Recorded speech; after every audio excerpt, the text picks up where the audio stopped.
ନିତିଦିନିଆ ଆଳୁ ବାଇଗଣ ତରକାରୀକୁ ଥରେ ଏଇ ନୂଆ ଉପାୟରେ ଆଉ ନୂଆ ପ୍ରକାରର ମସଲା ଦେଇ ବନାନ୍ତୁ। ଏତେ ସୁଆଦିଆ ଲାଗିବ ଯେ ଡେଲି ବନେଇବା ପାଇଁ ପସନ୍ଦ କରିବେ। ଭିଡ଼ିଓକୁ ଶେଷ ପର୍ଯ୍ୟନ୍ତ ଦେଖିବା ପାଇଁ ଅନୁରୋଧ ରହିଲା। ଜୟ ଜଗନ୍ନାଥ, ମୁଁ ସସ୍ମିତା।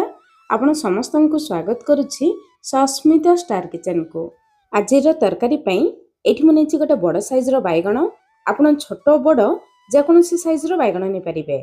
ପ୍ରଥମେ ମଝିରେ 2 ଫାଳ କରି କାଟିବା, ପୋକ ଚେକ୍ କରିବା, ତାପରେ ବାଇଗଣକୁ ଟିକେ ବଡ଼ ଖଣ୍ଡ କରି କାଟିବା। ତରକାରୀରେ ବାଇଗଣ ବହୁତ ଜଲ୍ଦି ସିଝିଯାଏ, ସେଥିପାଇଁ ବେଶୀ ଛୋଟ କରିବେ ନାହିଁ। ପ୍ରିୟ ଦର୍ଶକ ବନ୍ଧୁ, ଆପଣମାନଙ୍କୁ ଗୋଟେ ଅନୁରୋଧ, ଆଜିର ରେସିପି ପସନ୍ଦ ଆସିଲେ ଭିଡ଼ିଓକୁ ଲାଇକ୍ କରନ୍ତୁ, ନିଶ୍ଚୟ ଗୋଟେ ସେୟାର କରନ୍ତୁ। ଚ୍ୟାନେଲରେ ଯଦି ନୂଆ ଅଛନ୍ତି ପ୍ଲିଜ୍ ଚ୍ୟାନେଲକୁ ସବସ୍କ୍ରାଇବ୍ କରନ୍ତୁ। ବାଇଗଣ କାଟି ସାରିବା ପରେ ହଳଦୀ ପାଣିରେ ରଖିବା, ବାଇଗଣ କଳା ପଡ଼ିବ ନାହିଁ। ଏତିକି ବାଇଗଣ ପାଇଁ ଏଇଠି ମୁଁ ନେଇଛି 3ଟି ଛୋଟ ସାଇଜର ଆଳୁ। ଆଳୁ ଆଉ ବାଇଗଣ ଆପଣ ଆପଣଙ୍କ ହିସାବରେ କମ୍ ବେଶୀ କରି ନେଇପାରିବେ। ଆଳୁ କାଟି ସାରିବା ପରେ ପାଣିରେ ରଖିବା, ଆଳୁ କଳା ପଡ଼ିବ ନାହିଁ। ଚାଲନ୍ତୁ ତରକାରୀ ବନେଇବା ଷ୍ଟାର୍ଟ କରିବା। କଢ଼େଇକୁ ଭଲ ଭାବରେ ଗରମ କରି 2 ବଡ଼ ଚାମଚ ସୋରିଷ ତେଲ ଗରମ କରିବା। ସୋରିଷ ତେଲରେ ଏହି ତରକାରୀ ବନେଇଲେ ଖାଇବା ପାଇଁ ଭଲ ଲାଗିବ। ତେଲ ଗରମ ହୋଇଯିବା ପରେ କାଟି ରଖିଥିବା ଆଳୁକୁ ଦେବା। ଆଳୁକୁ ଦେଖି ସ୍ୱାଦ ଅନୁସାରେ ଲୁଣ, ଅଳ୍ପ ହଳଦୀ ଗୁଣ୍ଡ ଦେବା। ଆଳୁକୁ ତେଲରେ ଭାଜିବା ସମୟରେ ଜମା କଭର କରିବା ଦରକାର ନାହିଁ। ସେମିତି ମିଡ଼ିୟମ ଫ୍ଲେମ୍ରେ କେବଳ ଆଳୁକୁ ଟିକେ ଲାଲ କଲର ହେଲା ପର୍ଯ୍ୟନ୍ତ ଭାଜିବା। ଆଳୁକୁ ଟିକେ ଲାଲ କରି ଭାଜିଦେଲେ ତରକାରୀରେ ଖାଇବା ପାଇଁ ଭଲ ଲାଗିବ। ଆଳୁ ଭାଜିଯିବା ପରେ ବାହାରକୁ ବାହାର କରି ଆଣିବା। ସେଇ ତେଲରେ କାଟି ରଖିଥିବା ବାଇଗଣକୁ ଦେବା। ତାପରେ ବାଇଗଣକୁ ଦେଖି ସ୍ୱାଦ ଅନୁସାରେ ଲୁଣ ଦେବା, ଅଳ୍ପ ହଳଦୀ ଗୁଣ୍ଡ ଦେବା। ଏବେ ଆମେ ବାଇଗଣକୁ ଭାଜିବା, କିନ୍ତୁ ବାଇଗଣକୁ ଭାଜିବା ସମୟରେ ପ୍ରଥମେ ଗ୍ୟାସର ଫ୍ଲେମ୍ ମିଡ଼ିୟମ ହାଇ ରଖି 2 ମିନିଟ୍ କଭର କରି ଭାଜିବା, ଯାହାଦ୍ୱାରା ବାଇଗଣର ରଙ୍ଗ କଳା ପଡ଼ିବ ନାହିଁ, ବାଇଗଣ ଭଲ ଭାବରେ ସିଝିଯିବ। 2 ମିନିଟ୍ ପରେ ଚାଲନ୍ତୁ ବାଇଗଣକୁ ଚେକ୍ କରିବା। ଦେଖନ୍ତୁ ବାଇଗଣ ଆମର ପାଖାପାଖି 90% ସିଝିଗଲାଣି। ଏବେ ବାଇଗଣକୁ ଆଉ କଭର କରିବା ଦରକାର ନାହିଁ, ନହେଲେ ବେଶୀ ଘାଣ୍ଟିଯିବ। ଏବେ ଗ୍ୟାସର ଫ୍ଲେମ୍ ମିଡ଼ିୟମ ହାଇ ରଖି ବାଇଗଣକୁ ଟିକେ ଲାଲ କଲର ହେଲା ପର୍ଯ୍ୟନ୍ତ ଭାଜିବା। ଏମିତି ଭାଜିଗଲେ ତରକାରୀରେ ଖାଇବା ପାଇଁ ଭଲ ଲାଗିବ।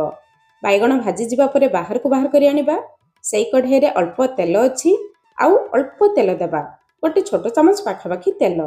ତେଲ ଗରମ ହୋଇଯିବା ପରେ ଅଧା ଚାମଚ ଜିରା, 2-3 ପିଞ୍ଚ ହିଙ୍ଗୁ ଦେବା। ହିଙ୍ଗୁ ଦେଲେ ତରକାରୀରେ ବହୁତ ବଢ଼ିଆ ବାସ୍ନା ଆସେ। ମସଲା ତରକାରୀ ବହୁତ ଜଲ୍ଦି ହଜମ ହୋଇଯାଏ। ଜିରା ତେଲରେ ଫୁଟିଯିବା ପରେ ଗୋଟେ ମିଡ଼ିୟମ ସାଇଜର ପିଆଜ ଦେବା। ଗ୍ୟାସର ଫ୍ଲେମ୍ ଲୋ ମିଡ଼ିୟମ ରଖି ପିଆଜକୁ ହାଲକା ଲାଲ କଲର ହେଲା ପର୍ଯ୍ୟନ୍ତ ଭାଜିବା। ପିଆଜ ଭାଜିବା ଭିତରେ ସେପଟେ ଚାଲନ୍ତୁ ତରକାରୀ ପାଇଁ ମସଲା ବନେଇବା। ମସଲା ପାଇଁ ଗୋଟେ ଗୁଜୁରାତି, ଛୋଟ ଖଣ୍ଡେ ଡାଲଚିନି, 3ଟି ଲବଙ୍ଗ, 8-10ଟି ଗୋଲମରିଚ, ଗୋଟେ ଛୋଟ ଚାମଚ କଞ୍ଚା ଧନିଆ, ଗୋଟେ ଛୋଟ ଚାମଚ କଞ୍ଚା ଜିରା। ଏତିକି ମସଲାକୁ ଅଧା ଘଣ୍ଟା ହେଲା ପାଣିରେ ମୁଁ ବତୁରେଇ ଦେଇଥିଲି। ମସଲାକୁ ପ୍ରଥମେ ପାଣିରେ ବତୁରେଇ ଦେଲେ ମସଲାର ଟେଷ୍ଟ ବହୁତ ବଢ଼ିଆ ଆସେ। ଏବେ ଗ୍ରାଇଣ୍ଡର ଜାର୍ ନେଇ ବତୁରେଇ ରଖିଥିବା ମସଲାକୁ ଦେବା। ତା ସହିତ ଅଧା ଇଞ୍ଚର ଅଦା, 7-8ଟି ରସୁଣ ଦେବା। ତରକାରୀର ଟେଷ୍ଟ ବଢ଼ାଇବା ପାଇଁ 3-4ଟି କାଜୁ, କାଜୁ ବଦଳରେ ଗୋଟେ ଛୋଟ ଚାମଚ ପୋସ୍ତ ଦେଇପାରିବେ, ନହେଲେ ଗୋଟେ ଛୋଟ ଚାମଚ ଚିନାବାଦାମକୁ ପ୍ରଥମେ ହାଲକା ଭାଜିକି ତାପରେ ଦେଇପାରିବେ। ତା ସହିତ ଅଳ୍ପ କିଛି ଧନିଆ ପତ୍ର ନାଡ଼ ସହିତ ଦେବା। ପ୍ରକୃତରେ ଧନିଆ ପତ୍ର ଅପେକ୍ଷା ନାଡ଼ରେ ବେଶୀ ଫ୍ଲେଭର ଥାଏ। 2-3 ଚାମଚ ପାଣି ଦେଇ ମସଲାକୁ ଚିକଣ କରି ବାଟି ଆଣିବା। ଏବେ ଆମ ରେଡ଼ି ହୋଇଗଲା ଆଜିର ତରକାରୀ ପାଇଁ ସ୍ପେଶାଲ ମସଲା। ସେପଟେ ଚାଲନ୍ତୁ ପିଆଜକୁ ଚେକ୍ କରିବା। ଦେଖନ୍ତୁ ପିଆଜ ବି ହାଲକା ଲାଲ କଲର ହୋଇଗଲାଣି। ଏବେ ଆମେ ବାଟି ନେଇଥିବା ସ୍ପେଶାଲ ମସଲାକୁ ଦେବା। ତା ସହିତ ଗିନା ଧୋଇ 2-3 ଚାମଚ ପାଣି ଦେବା। ମସଲାକୁ ଟିକେ ଗୋଳେଇ ନେବା। ଏବେ ମସଲାରେ କେବଳ ମସଲା ପାଇଁ ଅଳ୍ପ ଲୁଣ ଦେବା। ଆଳୁ ବାଇଗଣ ପାଇଁ ଆମେ ଲୁଣ ଦେଇଥିଲେ। ଅଳ୍ପ ହଳଦୀ ଗୁଣ୍ଡ ଦେବା, ଅଳ୍ପ ରାଗ ଲଙ୍କା ଗୁଣ୍ଡ ଦେବା, ଅଳ୍ପ ଗୋଲମରିଚ ବି ମସଲାରେ ଆମେ ବାଟି ନେଇଥିଲେ। ଆପଣମାନେ ଯେତିକି ରାଗ ଖାଇବେ ସେଇ ହିସାବରେ ରାଗ ଲଙ୍କା ଗୁଣ୍ଡ ଦେବେ। ତରକାରୀରେ ଭଲ କଲର ପାଇଁ ଅଧା ଛୋଟ ଚାମଚ କାଶ୍ମୀରୀ ଲଙ୍କା ଗୁଣ୍ଡ ଦେବା। ତା ସହିତ ତରକାରୀର ଟେଷ୍ଟ ବଢ଼ାଇବା ପାଇଁ ଗୋଟେ ଛୋଟ ଚାମଚ କସୁରୀ ମେଥି ପତ୍ର ଦେବା। ଯଦି ଆପଣମାନେ ମସଲା ବାଟିବା ସମୟରେ ଗୋଟା ଧନିଆ ଆଉ ଗୋଟା ଗରମ ମସଲା ବାଟି ନଥିବେ, ଏଇ ମସଲା ସହିତ ଅଧା ଚାମଚ ଲେଖାଏଁ ଗୁଣ୍ଡ ମସଲା ଦେଇପାରିବେ। ଏଇ ମସଲା କଷିବା ସମୟରେ ଉପରକୁ ଛିଟିକି ଆସିବ। ଯେହେତୁ ମସଲାରେ ଆମେ କାଜୁ ଦେଇଥିଲୁ, ମସଲା ବି କଢ଼େଇ ତଳେ ଲାଗିଯିବ।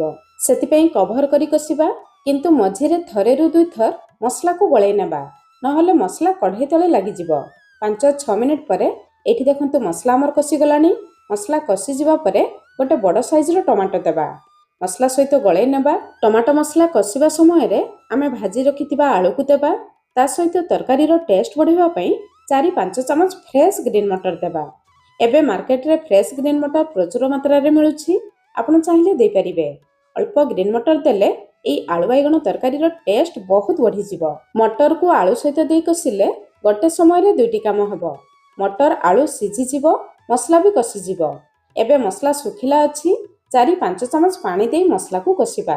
ଏବେ ଆମେ ଗ୍ୟାସର ଫ୍ଲେମ୍ ପୁରା ଲୋ ରଖି 5ରୁ 6 ମିନିଟ୍ କଭର କରି କଷିବା, ଯାହାଦ୍ୱାରା ମଟର ଆଳୁ ଭଲ ଭାବରେ ସିଝିଯିବ, ମସଲା ବି ଭଲ ଭାବରେ କଷିଯିବ।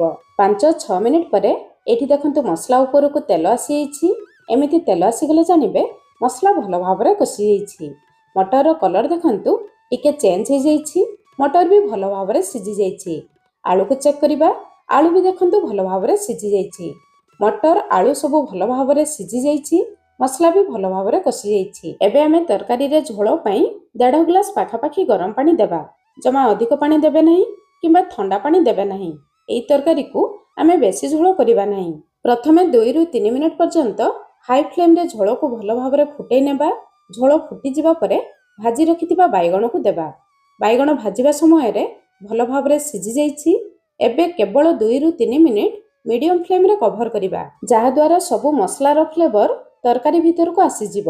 ଜମା ବେଶୀ ସମୟ କଭର କରିବେ ନାହିଁ, ନହେଲେ ବାଇଗଣ ଘାଣ୍ଟି ପୁରା ଭର୍ତ୍ତା ହେଇଯିବ। ବାଇଗଣ ଆଳୁ ତରକାରୀରେ ବାଇଗଣ ଆଳୁ ସବୁ ଗୋଟା ଗୋଟା ଥିବ, କିନ୍ତୁ ଭଲ ଭାବରେ ସିଝି ଯାଇଥିବ। ତାହେଲେ ତରକାରୀ ଦେଖିବା ପାଇଁ ଭଲ ଲାଗିବ, ଖାଇବା ପାଇଁ ମଧ୍ୟ ଭଲ ଲାଗିବ। ଏବେ ଆମ ରେଡି ହେଇଗଲା ନୂଆ ଶୈଳୀରେ ଆଳୁ ବାଇଗଣ ମଟର ତରକାରୀ। ଆପଣମାନେ ବନାନ୍ତୁ। କେମିତି ଲାଗିଲା ନିହାତି କମେଣ୍ଟସ୍ କରି ଜଣାଇବେ। ଆଜି ପାଇଁ ରହିଲି। ପୁଣି ଦେଖା ହେବା ନୂଆ ରେସିପିରେ। ଧନ୍ୟବାଦ।